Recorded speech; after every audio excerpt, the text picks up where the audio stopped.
తేజోవాసులైన పరిశుద్ధుల స్వాస్థ్యములో మనము పాలు పంపులు పొందేటట్టుగా చేశాడు. దేని వలన? మాంసయుక్తమైన దేహమందు మరణాన్ని అనుభవించటం వలన 1 అంధకార సంబంధమైన అధికారులను విడుదల పొందాం. 2 విమోచనము, పాపములకు క్షమాపణ కలిగింది, కలుగుతుంది. 3 పరిశుద్ధులు నిర్దోషులు నిరపరాధులుగా చేశాడు. 4 ఆయనతో సమాధానం ఏర్పడింది. 5 మన జీవము క్రీస్తుతో కూడా భద్రపరచబడి ఉంది.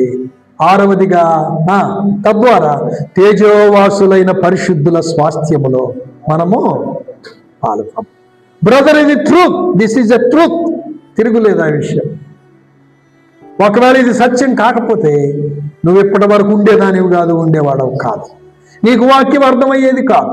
వాక్యం పట్ల నీకు ఆసక్తి ఉంది, పాట పాడాలని, వాక్యం చదవాలని, బైబిల్ చదువుకోవాలని. చదువుకోకపోతే బాధపడుతున్నావు. వాక్యం ఒకరోజు చదవకపోతే, ప్రార్థనకి రాకపోతే గిల్టీ ఫీలింగ్ ఉంది నీకు.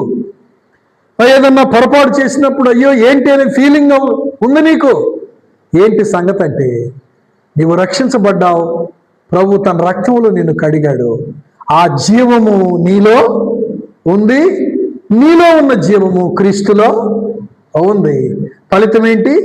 ఒక దినాన తేజోవాసులైన పరిశుద్ధుల స్వాస్థ్యములో మనం పాలు పంపులు పొందబోతున్నాం.